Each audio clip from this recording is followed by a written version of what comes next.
Welcome, Hustle listeners, to another episode of the Executive Hustle. I'm bringing you something a little different today, and that is some recent, hot off the press information about the CEO Confidence Index.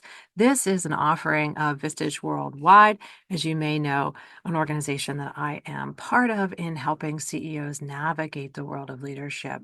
The Vistage CEO Confidence Index provides quarterly reports on the outlook of our CEOs, both nationally and locally, small to mid-sized businesses, and it asks them questions about economy, hiring, profitability, what they're thinking and what they're doing, and how they're reacting to what's going on out there. This is a report that's in conjunction with the Wall Street Journal and ITR Economics. If you're like me, you consume information in a variety of ways, and sometimes just sitting down, reading a long report with graphs and lots of paragraphs may not be how you want to do that. So thanks to my friend Chad Harvey, I've been introduced to Notebook LM. This is an AI product that's out there. It's free, and it can turn many of your written or audio or video assets into a different format.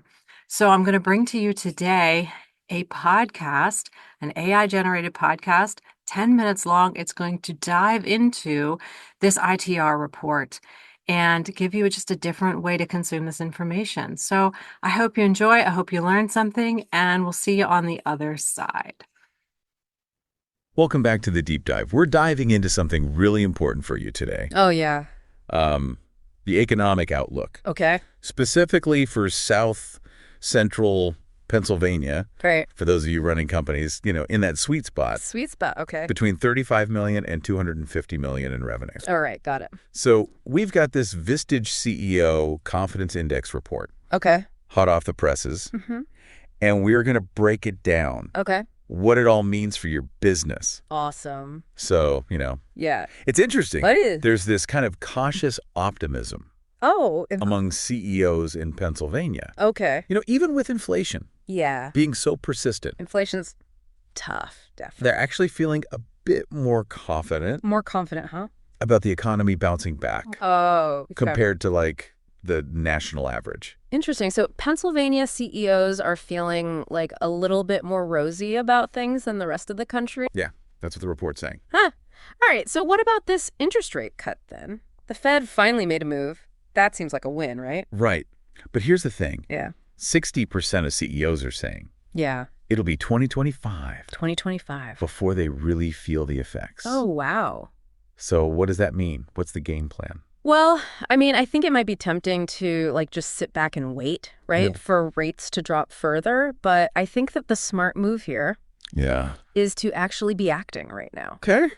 This report is all about strategic investing, Right. especially in things like AI, automation. Think of it this way, you're getting ahead of the curve Yeah. so that when this 2025 growth cycle that everyone's talking about hits, you are already in the fast lane. Makes sense. Now, what about this workforce situation? Ooh, yeah. Hiring is supposedly getting easier. Okay. People are staying put more. Mm-hmm.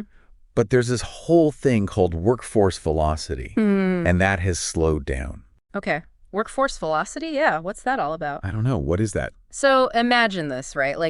You've got this shiny new sports car, Okay. but it just takes forever to accelerate. That's kind of like workforce velocity in a nutshell. Okay. It's not just about finding people. It's about getting them integrated, up to speed quickly. Right. Yeah. And, I think that companies in South Central Pennsylvania, they might be feeling this more acutely than other areas. Probably. Yeah, the report shows CEOs here are less likely to actually expand their workforce compared to the national average. Interesting. Which I think, kind of points to a more intense labor shortage here. I see. So what do you do about that? How do you rev up this workforce velocity? So this is where upskilling and automation really become your secret weapons. Oh. Investing in training programs to level up your existing team. Right. Not only boosts their skills, but also just shows them that you are invested in their growth. Yeah. Yeah. Which can do wonders for morale, retention, and all that. Yeah. And then automation, well, that's just about working smarter, not harder. It helps you do more with the resources that you have. And the report really hammered that point home. Really? 37% of CEOs are reporting productivity increases in the last year, which is pretty remarkable Oh, wow. That's amazing. with everything that's going on. Yeah, right. That tells you something. Yeah. Like, the CEOs that are out there strategically investing in their people, in technology, they're the ones that are winning the productivity game. Yeah. But I think we got to kind of shift gears for a second. Right. Let's talk long-term vision, Okay. This report isn't just about navigating today's challenges. It's about setting yourself up for success, 5-10 years down the road. Yeah, that's true. And there was like a pretty sobering mention of a potential global depression Oh, yeah. in 2030. Not exactly light reading. No, it's a bit heavy, yeah. Yeah. I think it's just a reminder that CEOs just can't afford to be short-sighted, right? Like, Yeah. 66% are already using a 3 to 5 year strategic planning horizon, which is great. Yeah. But I think it also needs to encompass these potential long-term disruptions. Okay. We're talking demographic shifts, Right. the evolving impact of automation, and Yeah. even preparing for those potential economic storms. Yeah. We got to be ready for everything. So what are the biggest hurdles that CEOs in Pennsylvania are facing when it comes to actually crafting these long-term plans? Well, they're grappling with the usual suspects, right? Yeah. Economic uncertainty, that persistent workforce challenge. Yeah. But, succession planning is also keeping them up at night, Yeah, my bad. which I think is especially relevant for these, mid-sized companies like yours. Yeah, and I bet in a region like South Central Pennsylvania, where you've got a lot of family-owned businesses, Oh, yeah, absolutely. succession planning probably takes on even more significance. It's not just about the bottom line. No. It's about legacy. It's about family. Yeah. Yeah, it's about community. Absolutely. But let's, drill down into some specifics here. Okay. The report gives us some, really interesting data points Yeah. on how CEOs are actually tackling these challenges, starting with hiring, for example. Right. It is getting easier Okay. compared to, the beginning of the year, but the labor market is still so tight. Oh, okay. There just aren't enough people to fill all the open roles. Yeah. It's like musical chairs, but with fewer chairs than players. That's a good analogy. Right. So what are CEOs doing to snag those coveted seats? Well, retention has become a huge focus. Okay. It seems like the dust is settling a bit from the Great Resignation. Yeah. And people are staying put more. Okay. But CEOs are still pulling out all the stops. Right. To keep their top talent happy. Yeah. Which is smart because, constantly replacing people is expensive. expensive and it's disruptive. Yeah. Big time. Yeah. So, speaking of smart moves, Okay. let's talk about this election. Oh, yeah. The report found that overwhelmingly CEOs are not letting it, Right. sway their business decisions. That's interesting. I was kind of curious about that. Yeah. But they did offer some insight, into how they're handling the election buzz Yeah. within their companies. Yeah. So it seems like a lot of CEOs are emphasizing respect Okay. and open dialogue, encouraging their teams to engage in healthy conversations. Right. But avoiding those really heated political debates Right. that can just totally derail productivity. Yeah, just creating a safe space for discussion, but keeping it professional. Exactly. Got it. And you mentioned earlier, investing in company culture Oh, yeah. is crucial. Was there more on that in the report? Oh, tons. Yeah. It's CEOs are really doubling down on creating, this positive and supportive work environment. Right. Think about it. After all the disruptions of the past few years, from the pandemic to the shift to remote work, rebuilding those connections and that sense of belonging, Yeah. it's just more important than ever. It's like hitting the reset button on company culture. Totally. Yeah. And it ties directly into productivity, too. Oh, okay.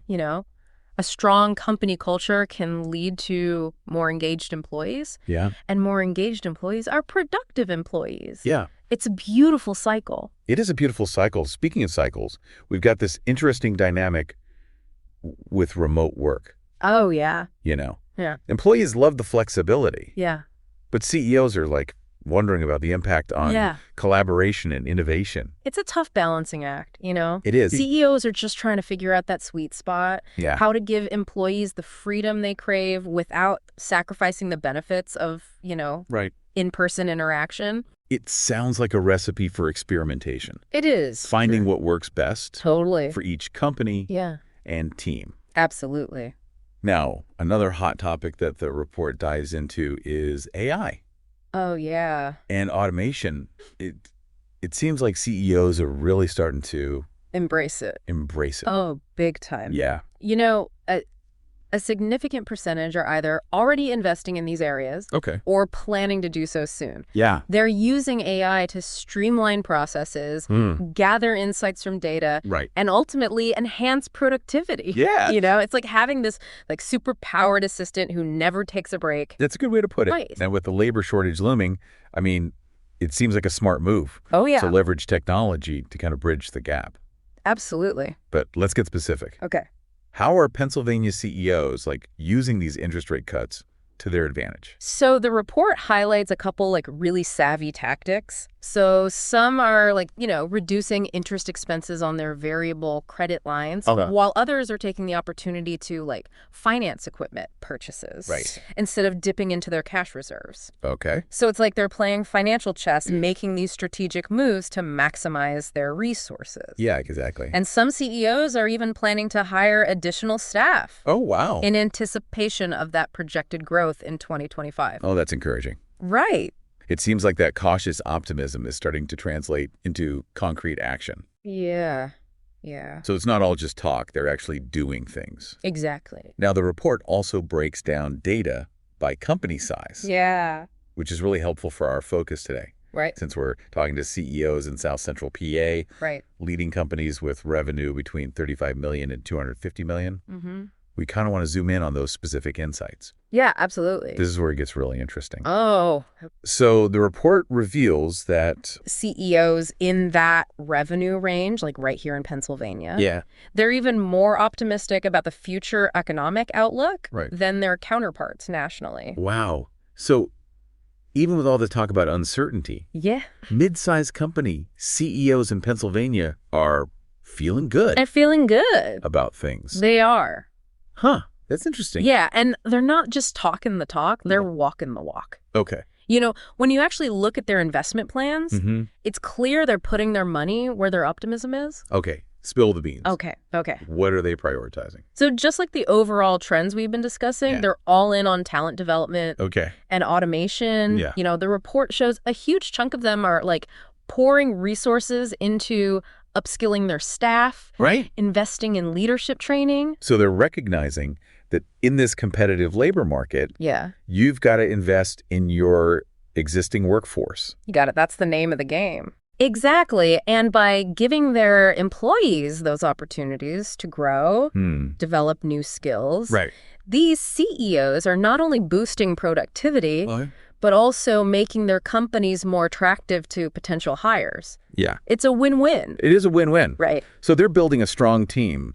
From within. From within, absolutely. What about automation? Are they hopping on that train? Oh, absolutely, yeah. Okay. A large percentage have either already implemented automation solutions or are planning to do so very soon. Which makes sense. Yeah. I mean, they're leveraging technology to streamline their operations, boost efficiency. Totally. Especially with that labor shortage, being such a big concern. It's a big one, for sure. Yeah. So it seems like they're really taking this report's advice to heart. Yeah. Investing strategically now. Yeah. To ride that wave of growth predicted for 2025. They're not messing around. They're not sitting around waiting for things to improve. Yeah. They are taking charge and shaping their own future. Love that. Now I'm curious about the specific challenges these CEOs highlighted when it comes to long-term planning. Yeah. Did the report dig into that at all? It did. Okay. And their concerns kind of mirror what we're seeing across the board. Economic uncertainty, the ongoing workforce and skills gap. Top of mind. No surprise there. Right. Was there anything unique to CEOs? In that mid-sized revenue range? So it was really interesting. The report found that succession planning was a much bigger worry for them than their smaller or larger counterparts. That makes sense. As companies grow and mature, you got to figure out that leadership transition. Big time. Yeah. And in a region like South Central Pennsylvania. Oh, yeah. So many family-owned businesses, companies with deep roots in the community. Yeah. Succession planning probably carries a lot more weight here. Yeah, it's about ensuring that smooth transition, Yeah. preserving the legacy of these businesses Absolutely. for the next generation. For sure. Okay, let's zoom out for a minute Okay. and revisit that, potential global depression predicted for 2030. Oh, yeah. That again. Yeah, it's a bit of a dark cloud on the horizon. It is a bit of a bummer, isn't it? Yeah. Yeah. Makes you pause and think. Yeah. So how does this factor into the conversation about, Yeah. the economic outlook for CEOs in South Central PA? It definitely adds another layer of complexity. Yeah. For sure. I think while the next few years are looking pretty promising, Okay. CEOs need to also have a plan Right. for navigating potential turbulence further down the line. So it's about balancing short-term optimism Yeah. with long-term preparedness. Absolutely. Got it. I think the report really hammers home the importance of having a strategic plan Right. that not only tackles immediate challenges and opportunities, but also anticipates and prepares for those potential disruptions. It's about building a really strong foundation It is. that can weather any storm. That's a good way to put it. And speaking of foundations, the report also really highlights the importance of company culture. Oh, yeah. Not just in good times, but especially during those, Especially then. periods of uncertainty. Ah, We've touched on this, but it's worth emphasizing again. for sure. A strong company culture. Yeah, It's like a secret weapon. it is. It fosters resilience, boosts morale, Yeah, helps companies navigate those inevitable economic downturns. for sure. It's that intangible element It's the magic. Yeah, that can make all the difference. I think so. So as we wrap up this deep dive, Right. what's the key takeaway Yeah, for CEOs in South Central Pennsylvania? yeah. What should they be focusing on?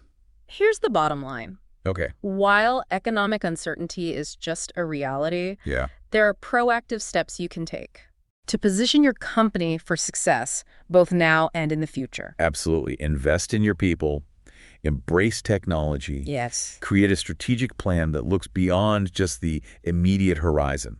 Further out. And don't underestimate the power of building a thriving company culture. Couldn't agree more. Think about how you can leverage these insights, Yeah. not only to ride that anticipated 2025 growth wave, but also prepare for potential challenges down the road. That's what it's all about.